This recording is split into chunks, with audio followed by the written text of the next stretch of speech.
Hey, good morning, everybody. Hope you're doing well. Today it is, February 20th? And if you hear a little noise, that's just my printer doing its printing thing, so it'll be done in a second. But anyway, my name's Bo Willett. We're going to be in Proverbs chapter 17 today. This is the Morning Devo with Bo-O, and you could always check out the archives by going to my YouTube channel at Bo Willett. And there, all the books of the Bible that I've done anyway are there, quite a bit. Quite a bunch of them. So anyway, I like to go through my Devos just book by book, verse by verse kind of thing. I am a product of Generation X, so I tend to see things a lot through my own lens. Super raised, progressive, very liberal. That's how I was raised. Came to know Christ, or rather be known by Christ, when I was around 17 years old. So that's really my story in a really short kind of way. But let's get into chapter 17. Okay, so hey, I want to welcome everybody. Let's see, Bob, Paula, Tina, good morning, and glad you're hanging out with me today. Tina, hope you got back safe, back home, hanging out at the house, and you had a good trip. So chapter 17. Better a dry crust eaten in peace than a house filled with feasting and conflict. So true, right? A house with conflict can really be a real trial to a family. I think one thing that it makes me ask this morning is, do I bring the conflict, or am I a healer of the conflict? You know, what kind of person am I? And that kind of can really convict the soul when you think about it. Do you bring conflict into your house?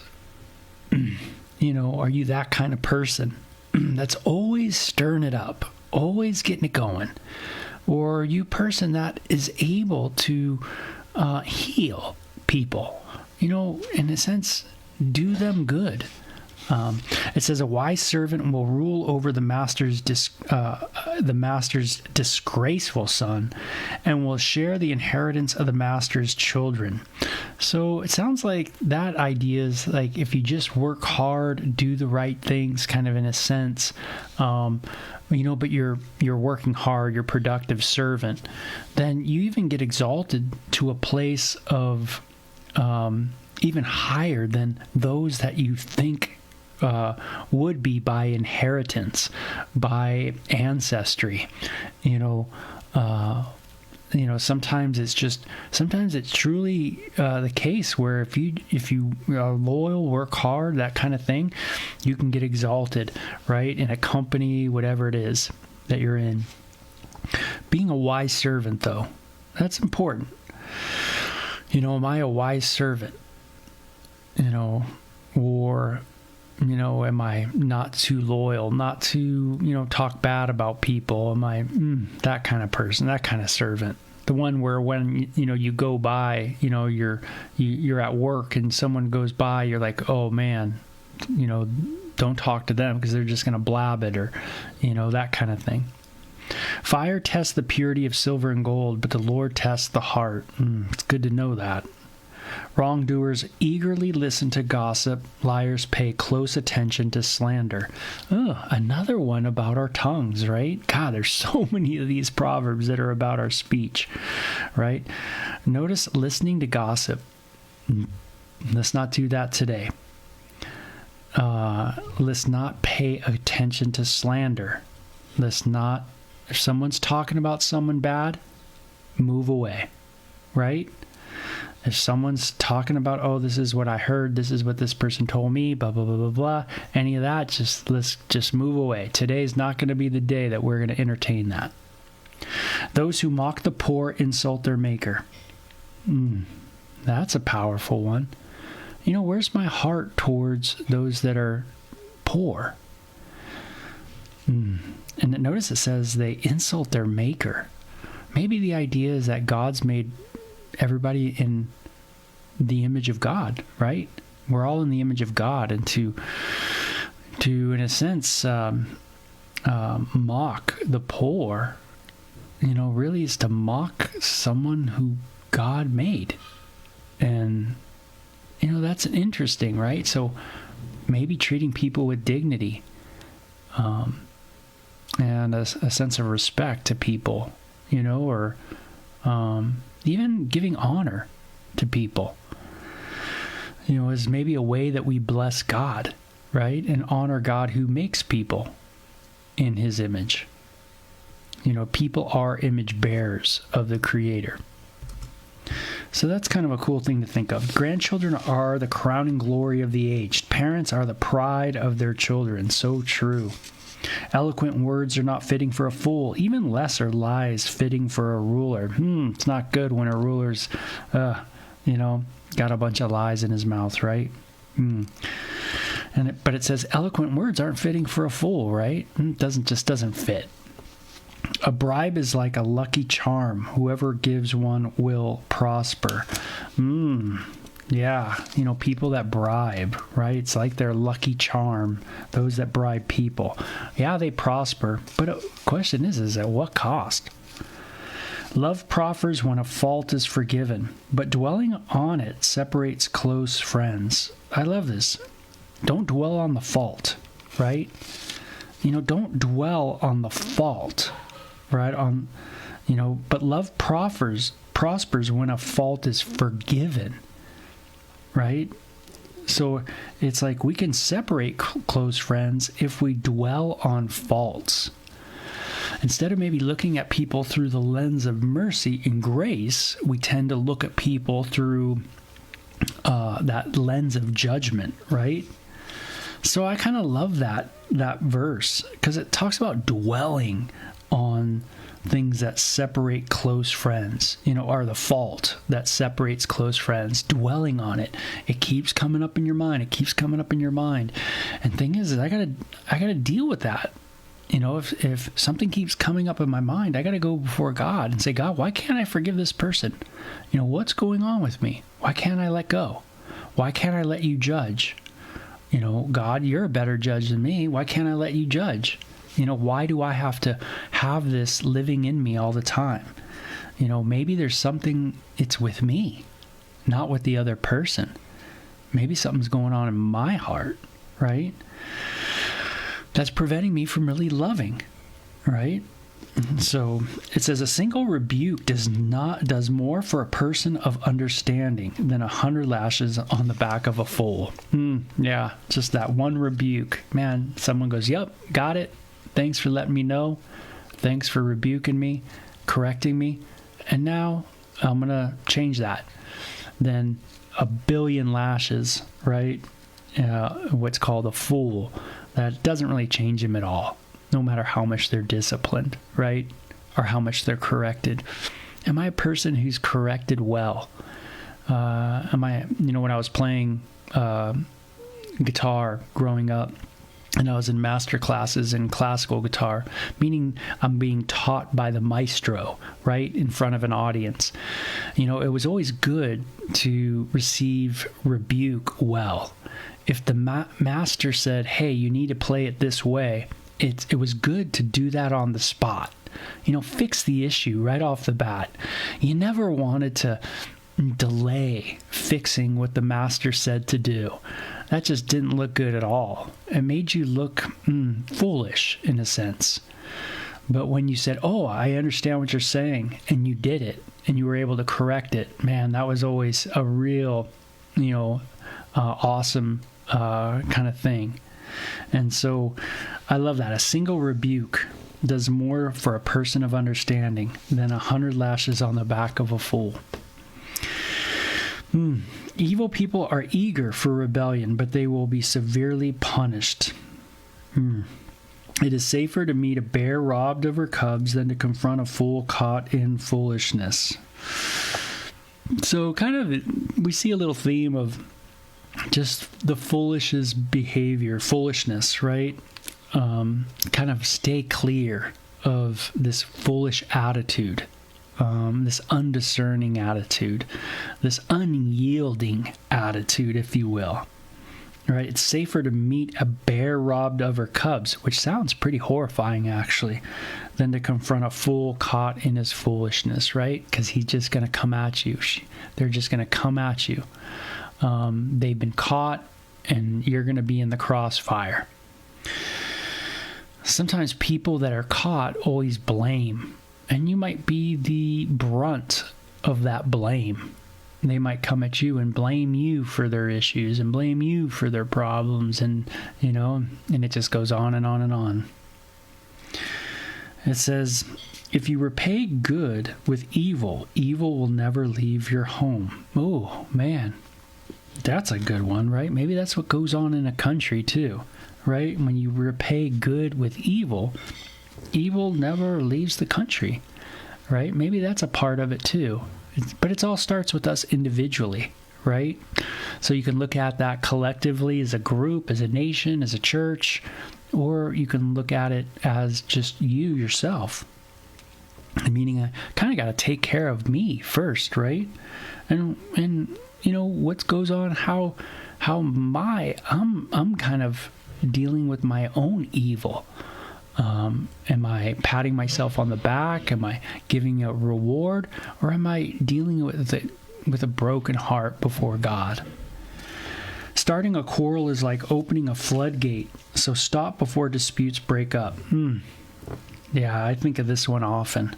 Just keep your mouth shut, right? Don't go there. Don't go into that quarrel. Some people love quarrels. Are you the type of person that loves a quarrel? Do you love just to get in there and start going at it? Paula says it's like rewarding negative behavior, not a good thing. So true. Yeah. So I kind of like that one of don't go enter into a quarrel. That's a good one, right? It's just going to be like a floodgate. It just keeps going and going. And that quarrel, if hey, man, you get with someone who loves to quarrel, man, and guess what? By definition, they love to quarrel, so they're just going to keep quarreling. It says, acquitting the guilty and condemning the innocent, both are detestable to the Lord. And so you think of the courtroom, right? Acquitting the guilty, condemning the innocent. That's the bummer with courts, right?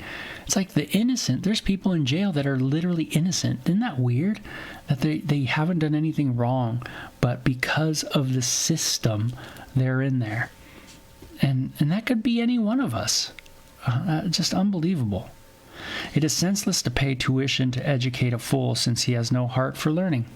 I think this is a good one for a lot of us young folk, right? When we were younger, or if you're young, right? Is it foolish for really you to spend all that money if you're really just not going to learn anything? Man, that really applies to me for sure. And it says, a friend is always loyal and a brother is born to help in time of need. Hey, are you a real friend? Are you real loyal? Are you a real brother, sister, in the Lord? What's your loyalty like, to those that you serve under maybe? Are you loyal enough to not quarrel? Are you loyal enough to not badmouth? Are you loyal enough not to gossip about? Yeah, what's my loyalty like? It's poor judgment to guarantee another person's debt, to put up security for a friend. Hey, don't lend out money, even if it's to a friend, right? That's the proverb. That's the wisdom economically. If someone wants some money and you got it, great, give it to them. But don't co-sign on something that's just going to get you in trouble. Anyone who loves to quarrel loves sin. Anyone who trusts in high walls invites disaster. Man, you think that's security for you? It ain't, right? You think we got all this security, the money in the bank, the house, everything like that? Nope. We need something greater to help us in our real time of need, when really the abode that we dwell in, this body, falls apart. We need someone to help us with that issue. And this is what Jesus has come to do. Anyone who loves to quarrel loves sin. Again on quarreling, right? But don't trust in that high wall, right? Can you really trust in your body? Not when it's feeling yucky, that's for sure. Right? Then it hits us like, boy, this thing's going to fall apart one day. Yeah, we need to trust in the Lord who is our strength. It is painful to be a parent of a fool. There is no joy for the father of a rebel. A cheerful heart is good medicine, but a broken spirit saps a person's strength. It's always good when a parent has something to be cheerful about, the good things that are going on in their kids' lives, right? It's like good medicine, But man, when you have a broken spirit, right, it can really zap your strength, put you down for the count. You get in that little depression, right? You got that broken spirit. Heart's heavy, just burdened. Sometimes it is about your kids. It might not be about your kids. Maybe it's about other things. Maybe it's about yourself, right? But in either circumstance, we need to get our eyes back on the prize, get it back on Jesus. Sometimes that will be just the remedy that's required, for better health, is just to get our eyes focused in the right spot. It'll cheer us up. The wicked take secret bribes to pervert the course of justice. Man, isn't that so true? There's all this stuff that goes on behind doors, man, that just blows our mind, right? And it's going on every day. There's all this weird bribery and secrets that go on. And of course, it all perverts ultimate justice from taking place, right? Yeah, people get ahead through different bribes, different insider trading issues, coercion between government and companies. It's not supposed to be like that. The government is not to have their hands in private companies. It's just not supposed to be that way, but yet they do. If it's not them personally, it's their spouse or their son or their daughter or other people, and they all seem to know what's going on. But most of us are not in the know. We have no clue what's happening, Yeah, perverting justice. We can even personalize that a little bit. Do you pervert justice at all? And that you might have to think about that a little bit. The wicked take secret bribes, right? And they pervert the course of justice. Sensible people keep their eyes glued on wisdom, but a fool's eyes wanders to the ends of the earth. Right? Keeping your eyes on wisdom. Foolish children bring grief to their father and bitterness to the one who gave them birth. Again, about parenting and children. It is wrong to punish the godly for being good or to flog leaders for being honest. Hey, that's not a good thing to do, right? To punish those that are doing right or being honest, right? It says a truly wise person uses few words. Isn't that sad? Jesus was kind of punished for being good, right? He was flogged for what? Being honest. They asked him, "Are you the Christ?" And he said, "Yep, it is as you say." And what does he get from that? More hitting, more beating. A truly wise person uses few words. A person with understanding is even-tempered. Maybe we need to not talk so much. Maybe I got to think about why I do talk. What do I talk about when I talk? So try to think through that. Being even-tempered. That sounds like a New Testament idea. Healthy-minded, balanced, temperate in all things, right? Kind of even-tempered, not so filled with anger, not so quick to lash out. Even fools are thought wise when they keep silent. With their mouths shut, they seem intelligent. Hey, you wanna make people think you're smart? Just don't talk so much. It's kind of a funny term, or a funny saying. Man, if you open up your mouth too much, people are going to know you don't know too much. And, you might look bad. So it's best just to kind of let your words be few, right? As Solomon says in the book of Ecclesiastes. So cool. When I think of this proverb, I do think a little bit of parent-child relationship because I see a few things in there that really deal with it. I do think of the tongue again. I think of, love really helping us move away from holding or harboring issues with other people, learning how to forgive a fault. Love should help us. If we're moving in love, we should be able to love even our enemies. Isn't that true? Love your neighbor as yourself and love your enemies. Do good to people. Do I trust? Am I really trusting that God's able to judge people? Or do I think I need to harbor bitterness and judge them? If not, maybe in front of their face, but judge them in my heart, in my mind, right? Got to have them live in me so I can keep judging them every day instead of just letting God do it, letting God take it. So some good things here for sure. That's for sure. So Paula, you're welcome for the devotion, and hope you guys got some good stuff out of that proverb. There's some really cool things in chapter 17. So you guys have a great one. Okay, take care today. Bye-bye.